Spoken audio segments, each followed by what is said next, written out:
Hello, I'm Teresa McKee, your host for A Mindful Moment.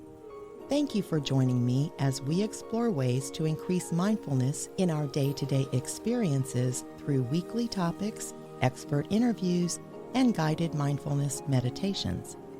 Mindfulness is presence, awareness. It's paying attention to what's happening within us and around us. Mindfulness increases our emotional, physical, and mental well-being. It can also enhance our focus and productivity. Perhaps most importantly, in today's uncertain world, mindfulness strengthens our ability to be more compassionate toward ourselves as well as others. I sat down recently with Dr. Sandra Parker, a clinical psychologist and author of the new book, Embracing Unrest: Harness Vulnerability to Tame Anxiety and Spark Growth. Over the past 30 years, Dr. Parker has helped people recognize and soothe unrest to resolve anxiety, depression, and loss of intimacy. Her practice integrates ideas from developmental psychology, neurobiology, psychodynamic therapy, experiential processes, and mindfulness practices. Welcome, Sandra. Thank you so much for joining us today. Thank you for inviting me and having me here. It's a real honor to have this opportunity to speak with your audience and with you. Thank you. I'm looking forward to it. I really enjoyed the book. In the introduction of the book, you define unrest, and I thought that might be a good place to start. If you could share with our listeners what you mean by unrest, since it's pretty important to what we're going to be talking about today. Absolutely.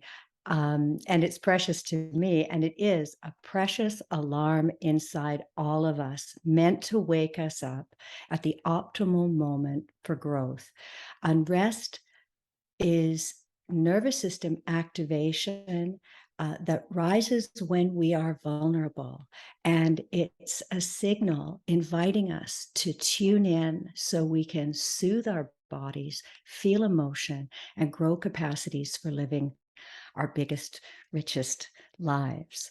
But it's a tricky little thing, that unrest, because it works two ways. It's a call to come home. It's a wake-up call. But if we don't perceive it accurately, it doesn't work as a wake-up call. It feels like threat. And then we're ejected from our inner lives. Perfect. Well, I know we're going to talk a lot more about that, what you just said as we go along today, but I wanted to tell you how much I appreciated the case studies that you included and the exercises that you included, because, and also that you made it clear that just reading a book is not going to change your experience, right? We have to do something. So I do want to say at the very beginning here, as we talk about this, it's really important to people that are seeking change that they practice the exercises and stay aware beyond just reading the words and pay attention to their habitual behaviors, which you talk about in the book. So one of the things that you say in the book, speaking of change, is that what's important for growth is consistency, not constancy. So can you share why that's important? Well, I think constancy hits a note in us that's perfectionistic. And the moment I have to do it all the time and perfectly, I'm already on the road to failure. So consistent is possible. And even in the instances where I don't approach this discomfort, where I do really what is so human and wired in us, which is to move away from what doesn't feel good, I'm still worthy, I'm still lovable. This isn't a test of our worth. It's really a quality of life issue. And so even in the misses, there's this fantastic opportunity to notice, well, what does that feel like when I leave home, when I exit my experience, as opposed to when I stay with myself, when I don't feel good, when I'm disrupted, when there's this discomfort, and discover that although it doesn't feel good, I'm still worth caring for. Those experiences are really different. Yeah, absolutely. And I agree with you. When you're told you have to do something constantly, then it feels like, I don't know, an obligation or a chore, instead of doing something out of love for yourself and just doing it consistently as the experiences rise up. So I totally agree with that. So along those lines, a lot of the book is really about vulnerability. And I was wondering if you could talk about why you think we avoid our experiences that make us vulnerable?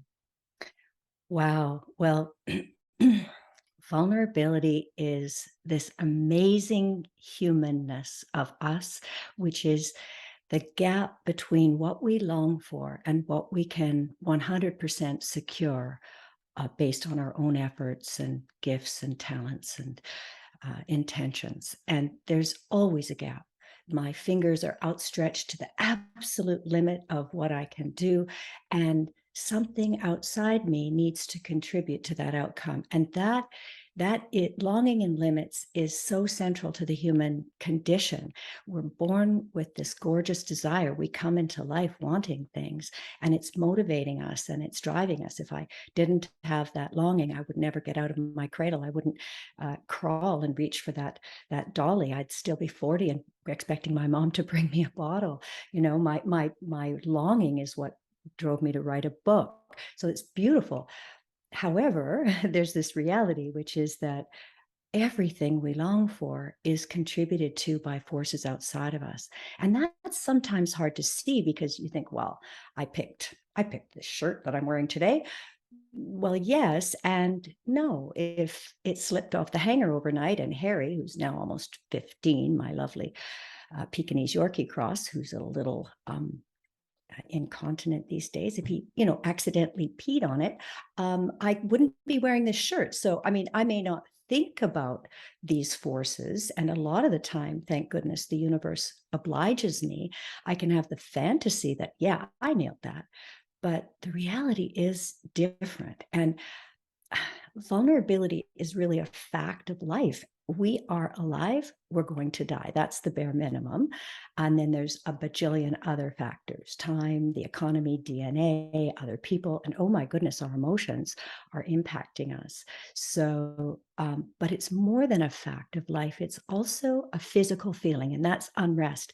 That fact of life becomes a feeling in a particular moment, and it goes from being abstract. I mean, again, to bring up my darling Harry, at 15, I know he doesn't have a lot more years. That's a fact. And I know that. And most of the time it's in the background. But the other day when he was going up the stairs and his hind legs were a bit frail and I had to give him a hand, all of a sudden it went from being an abstract fact to a physical feeling of unrest in my body, signaling emotions underneath. So that's what vulnerability is. It's this fact of life that in certain moments becomes immediate and personal. And those are the moments to tune in and feel so we can grow. But unfortunately, that's often the moment when we escape ourselves.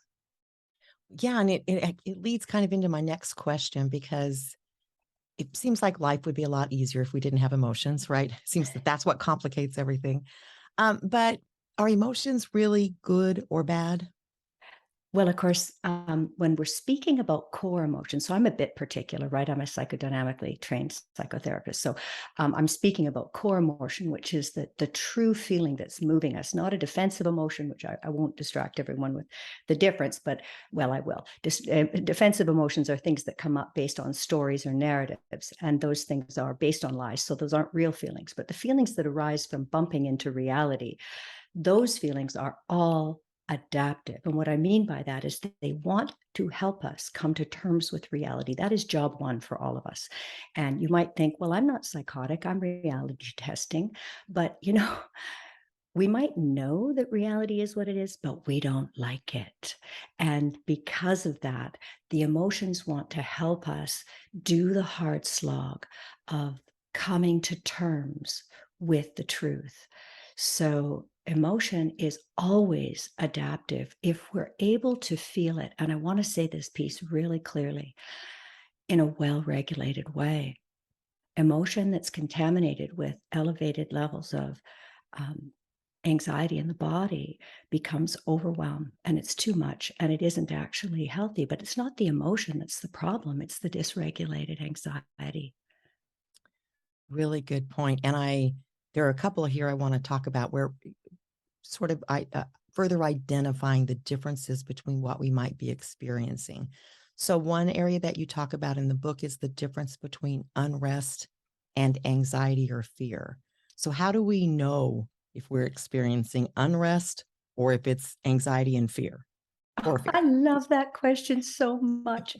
I love it because psychologists are still in rather a big argument about that and about 7,500 other things. We just don't agree on anything. So, but this is in my experience, okay, and I've been working for 30 years, beginning many years ago with people with panic attacks.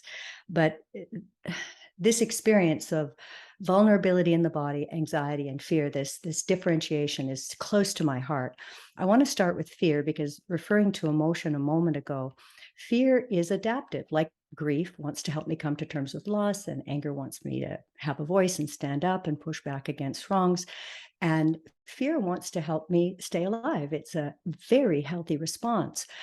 But I want you to hear the word alive loud and clear, because it's only relevant when there's an in the moment threat to life and limb.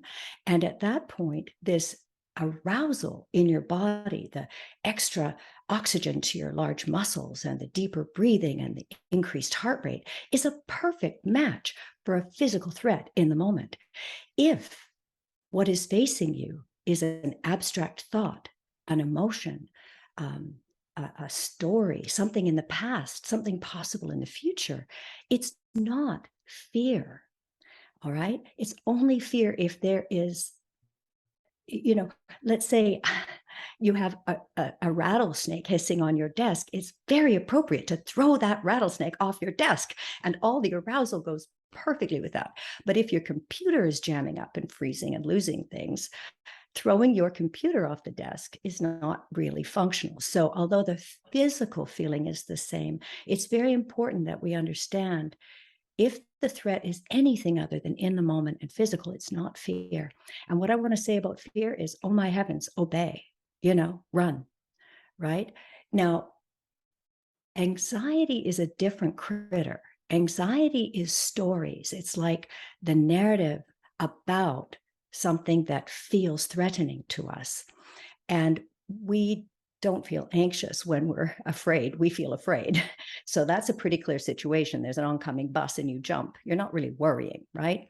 But what happens for many of us is, when we are vulnerable and unrest stirs, and I should have made this point at the beginning, unrest, anxiety, and fear all come through the same circuitry. So physiologically, it's not going to be the way you'll distinguish these things.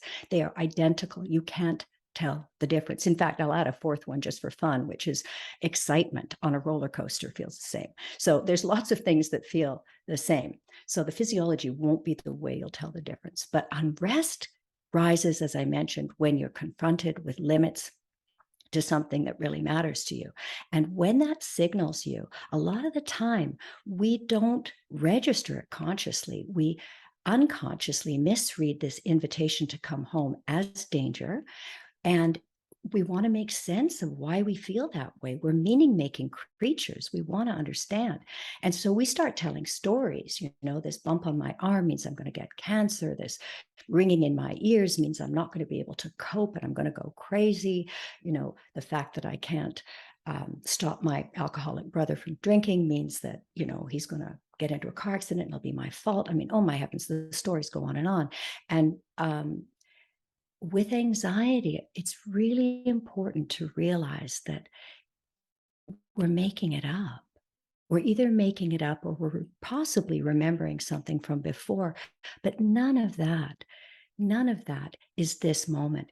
And right in this moment, the animal of your body needs to know that, because otherwise it won't settle. And you won't access these resources that want to help you come to terms with your limits, that want to help you adapt. So what I say is, obey fear, block the anxiety stories, and feel and soothe your unrest. Oh, excellent. No, I like that. And I liked that you used, I think it's out of the Buddhist teaching about anxiety being the second arrow. But we teach that in our workshops. It's like, okay, something happens, but there's that choice, you know what I mean, to be aware enough to realize. But I think it's very interesting that you point out we can't tell physiologically. I use a lot of times, because I'm in LA, the 405 freeway, which doesn't move, right? So everyone gets very anxious and starts telling themselves stories about, either all the other people, how terrible they are, or about how they're, going to lose their job, or all these stories that build up so much anxiety, which is the second arrow, right? The first arrow is, okay, you're stuck in traffic. The second one is now you're creating these stories that are greatly intensifying what's happening to you physiologically. So, but I appreciate that explanation, because that's very clear. And I think, of course, in mindfulness, we do teach all the time that judgment is, the source of a lot of our misery and suffering. But it's really about awareness, right? Understanding, like, are you really in danger in this moment, or is this a story you're making up in your head? And so I think that really clarified that for us. Thank you. And I do want to say how human all this is, that because we want to make sense and we don't understand unrest, I mean, um, we're just doing our best trying to understand this arousal in our bodies. And so if I'm on the 405, 401, 405, yeah. and I'm stuck there, it's not just, I'm not making up the stories, I don't know, because I'm a bad dude, or because, Right. I'm having fun with this. It's that I need to understand why I feel so threatened. And so these stories help me understand myself. But the fact is, underneath that, there will be pain. It may seem small, but our life is made up with these pains. So that the first pain would be some anger at how frustrating this is, and we may not want to feel that. Underneath that, there would be some sadness that this isn't the way I would want it to be, and that's a tough place to hang out. That place of I can't move this traffic. I can't change the clock. I can't move time or cars so that I can get where I want to go. And that is actually painful. And back to the Buddhist second arrow, it's pain or suffering, right? It's the pain of the truth of reality and limits and longing, or everything we do to not feel the pain, which is the suffering. Or in my world, we call it defenses. Yeah. And we're going to get to that too, in the defenses, because I think that's really important. Thank you so much. All right, maybe first, again, I'm sorry, another definition in case our listeners do not know what this means, but what is interoception, and how can that help us navigate unrest? Yes, really, it's a mouthful, isn't it? Yes. Interoception. So, well, it's your perception tool for your inner self. So we normally think of our senses as the ones perceiving the outside world. So sight and hearing, touch, taste. What have I missed there? Smell. Smell. And right. So those external ones. But we have two internal ones. One is proprioception, which tells us where we are in space, so that you can get a fork to your mouth and it doesn't go to your forehead. Or when you've been drinking and the police are going to stop you and you have to touch your nose with your eyes closed. Very hard to do with alcohol, because that part of the brain kind of shuts down. So proprioception is a sense of your self in space. Interoception is a sense of your inner world, your inner physiology. So hunger and thirst and the body temperature. But importantly for unrest, it's also this muscle tension and agitation under the skin. It's your ability to perceive that accurately. And people vary on that. The lovely thing about it is it's one of those things that improves with practice. The more you pay attention to these inner sensations, the more nuanced and precise you can be, and even the more language you can begin to develop to have a kind of an internal vocabulary for your experience. And one little thing I want to say is that if you think about the way the nervous system works, this is a cool fact if you're a geek for internal, sort of physiology stuff. But our vagus nerve has 80% of its mechanoreceptors are actually afferent, which means coming up from the body to the brain. So they're the body talking to you. And then only 20% are efferent. So your command, like lift that glass of water or step over that dog on the floor. So if you think about it, your body is talking to you 80% of the time. It behooves us to listen, right? Absolutely. We're wired to listen, but we're mainly telling this body what to do and shut up, and just we need to be more kind to these animals. Absolutely. Yeah. And we talk about this all the time, that we ignore what our bodies are telling us. We flat out ignore it, or we deny it, or we postpone it. I mean, that's a big one, especially for all of us sitting at computers. Our body starts telling us the minute that there's something wrong. We need to get up. We need to move. We need to do. It's telling us, and we go, I can't right now. And so, I agree. We need to listen to our body and act. Accept the signal. It's almost like a signal. It's not always physical. It could be emotional too, right? But it's telling us something, and I don't think we're conditioned enough to do that. I kind of want to touch on, let's see, how can I say this? I think that a lot of people, as soon as the pandemic hit and the shutdowns happened and all of that, I think a lot of people went into survival mode, understandably. And I think they're having a hard time, some of them, getting out of that. And you talk about survival versus growth. And so I was wondering if you could talk a little bit about what you think the impact of is from kind of getting stuck in that survival mode and not kind of bouncing back out so that we can grow and learn again. Beautiful, beautiful, timely question. Um, I feel when I look at what happened with COVID, and there's so many things that happened with COVID, but with this more narrow sort of vision right now to look at it in terms of what you're speaking of, our reluctance to come out of our little caves. I feel the pandemic revealed something to us. It didn't cause it. I think there's a lot of talk about how the pandemic created anxiety, created these reactions. I don't think so. I think the pandemic revealed our habitual relationship to vulnerability. And interesting you say survival, because there were people in survival situations in hospitals, but the vast majority of us, it was a potential, it was a possibility. And so to be in survival mode when it's not a survival threat goes back to this issue of the stories we tell ourselves.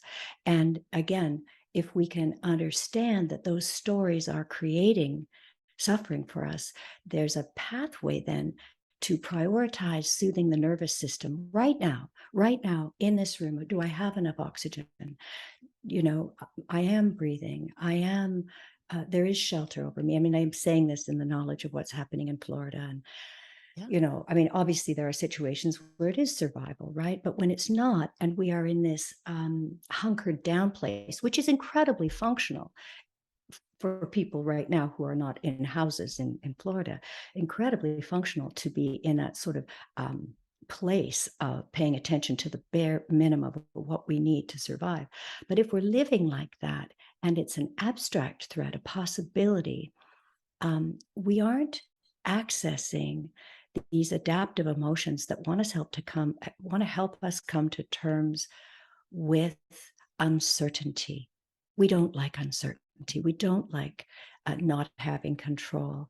And there are emotions that want to help us come to terms with that. And as long as we stay in this kind of argument with reality that there should be a way that I can get the answer, and I'm mad at everybody who doesn't tell me exactly what I need to do in order to be safe here. If I don't get out of that mindset, I really am trapped, but it's not a physical cave. It's a cave in my own mind that I'm creating. It's as though we create this misery for ourselves to avoid feeling the pain of the truth. And COVID really revealed our relationship to ourselves when we're vulnerable. I feel it's an opportunity for us to really use this, I think, as a lens. Yeah, I totally agree. And, one of the things, even in conversations I'm still having with people, and that I see this, is we've never had certainty, right? Life is always uncertain. But that whole experience sort of popped people out of maybe an illusion of control and certainty. And now they want it back, but it didn't exist to begin with. And so I feel like I'm going in circles sometimes. It's like, that's not the approach that's probably going to be the most helpful. But it's also understandable because, again, it goes back to that fear. And now I've got to think about the unrest part. I really found the book so interesting because I've never thought of it in those terms. But I do think it's that you're right. We can't grow. You can't really do much of anything if you're just in survival mode, right? I mean, you can survive. That's the whole point. But I think it's really challenging for people right now to even think about changing too much, or they're going the other extreme and changing everything. So it's a very interesting time to be observing human behavior. But I also thought it was interesting because we are talking about change. You're either changing, quote, back to whatever normal is, or you're not changing and you're going to stay in that cocoon, or whichever path you're taking. But you said in the book something along the lines of change not being growth. Mm, That I think you said change is an alteration, but not necessarily maturation. And I mm. thought that was really interesting because usually, I'm guilty of this too. I think in terms of you're changing because you're growing. But can you talk a little bit about how that's not always the case? Well, I think of growth as organic, the emergence and blossoming of capacities that are inherent in us, the way an oak tree is already in an acorn. There's a hunger I think we're born with to become all that our deepest self wants to become, to manifest that. And so I don't think we can do anything about that. I think we're actually wired with that longing to become, if you will, which is different from change. Change is, as you say, it's like a shift in a way of looking at things or learning something. I can know where Lima, Peru is. I can learn that in a moment. But growth it takes time. It takes this uh, experiencing this my insight can help me make change in the sense that I can see something differently, but insight's like a light that shines itself on a path, but then I've got to put my boots on and walk, and that's the experiences, the practices, the feelings in the body that I hold in my reflective mind, and iterating through that again and again until neural pathways are woven together, and it goes from being a little pathway with a lot of underbrush to a road to a highway to a superhighway eventually. Fascinating. Well, speaking of this, because you've brought this up several times, and it is so important. Again, just even like I was saying, we tend to be so much in our heads, we're not always paying attention to our bodies. But what are some ways we can pay more attention to our bodies since it's so important to this process? I think I loved earlier you mentioned when something rises. It was just you just sort of said it as part of something, but I loved it because there was a sense of being in some awareness of the inner flow. Sometimes people will say, well, shouldn't I just set a little timer on my Apple Watch to remind me to check in? And it's like that. Would you check in on your baby based on your Apple Watch, or would you listen to the sound of your baby's voice in the next room for when you need to go and pick her up and change her diaper? Huh?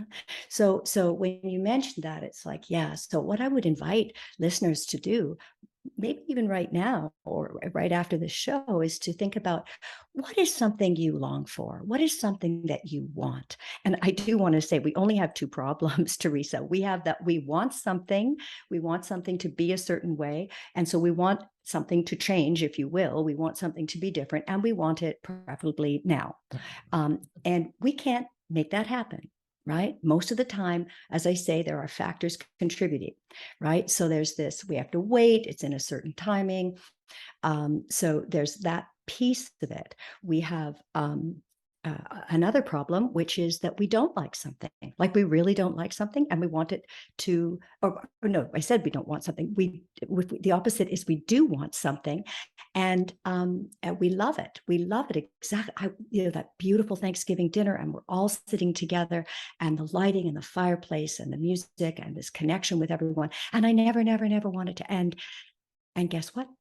It's already slipping away right at the peak of that moment of joy. It's already changing. So we have this vulnerability just in the flow of our experience. And so I'm just going to invite people to think about what's something that you long for that you can't 100% control. And even just something small, like I want to have a good night's sleep tonight, right? Or I don't know, I want to lose 10 pounds, or I want that person to approve of me. I want, my kids to be happy. Let yourself actually feel that longing for a moment. Feel how it pulls you in your chest. Feel how it kind of calls you forward. And then at the same time as you're feeling that, let yourself be in touch with at least one thing, but maybe as many as three that could get in the way of that outcome happening. So right away, you're confronted with the immediate and personal experience of your limits to control.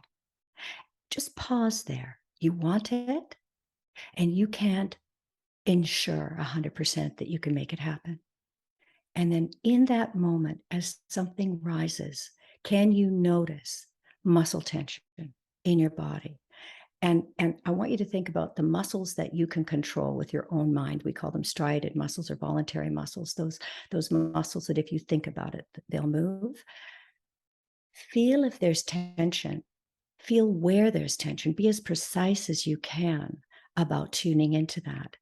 And notice if you're holding your breath. Notice if there's a quiver of agitation under your skin. Notice anything you can about what that bracing feels like, because you're bracing against the truth right now. You're bracing against reality. And if you can stay there, and one thing I want to say about interoception is interoception travels on what we call unmyelinated um, nerves. So it's actually slow. Proprioception is super fast. The one I mentioned where you're located in space, you quickly get the feedback if you're about to tip over. But interoception, you've got to go slow. And when I ask someone to go as slow as they can, then I will often say, okay, now go twice as slow as that.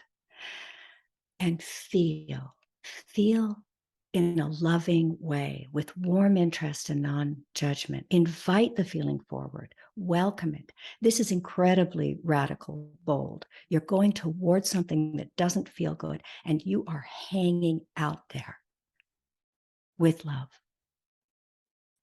Beautiful. And so mindful. That's one of the things everything kept resonating with me because this is part of what mindfulness is, right? It's being so in tune and in touch with what's happening and experiencing whatever it is, even if it's uncomfortable, it is challenging. I mean, in fairness, I understand it's challenging for people, but I love that exercise because you could try it with something maybe small that's not super critical to you so that you can ease into it a little bit if you're nervous about it. But I believe you do say this in the book, but you're not really in danger. Nothing terrible is going to happen. It's just our natural aversion to that discomfort that causes us to keep trying to look away, right? Absolutely. Well, gosh, time flew. Okay. Um, you talk about inspiring change and about how much a well-regulated presence makes the difference. And you give examples for like teachers and healthcare workers, business leaders, but you also talk about the importance for all of us, right? Because we're all individually leaders to someone, and that this does help set the example and help people understand this better and spread it. And that being regulated, it's, I don't want to say it's contagious, that's inaccurate, but you know what I mean. It's, if you're well regulated, it opens the door wider to other people to become more regulated. Do you think that's a sort Oh, of I correct statement? do. I do. I think that's so true and so beautiful and so important to understand, because in the face of all these large abstract threats, climate change, nuclear threat, the rise of totalitarianism, so many things we can't do anything about, to realize that to be that tuning fork in the room, I mean, I do think it's contagious. When we feel this, we have these mirror neurons in our brains that pick up and read another person's state quite without any effort on our part. And I mean, for sure, no question about it. Fear is more contagious than being this kind of well-regulated person. Fear is survival. So, right, it's absolutely going to have more viral load. But but it is contagious that when I can regulate myself, if I'm the one dropping my shoulders, if I'm the one with the exhaled breath, I make the good eye contact and lean in, there is a vibration like a tuning fork that comes off of me that can shift the energy in the people around me and convey a message of safety. This is difficult, this is hard, this is painful, but it's not danger. And that changes everything. Yeah, it's amazing what happens. I've been in some intense conflict resolution, mediating lately, and it just makes a difference. If you can get there, you're sharing it with others, and it does allow them to feel more psychologically safe. And then that opens up the opportunity for actually conversing and solving problems and doing all kinds of great stuff. So we're out of time. So disappointing. But I do really appreciate you joining us today and for writing the book, which is Embracing Unrest. Fantastic examples and exercises of how to do this, how to really get in touch with what's going on within you, and then learning to, you don't have to like it, right? But learning to be with that discomfort so that you can learn and grow from it. So we have a link to the book on our website at amindfulmoment.com. And where can listeners go if they want to learn more about your work? Well, my website, drsandraparker.com or embracingunrest.com.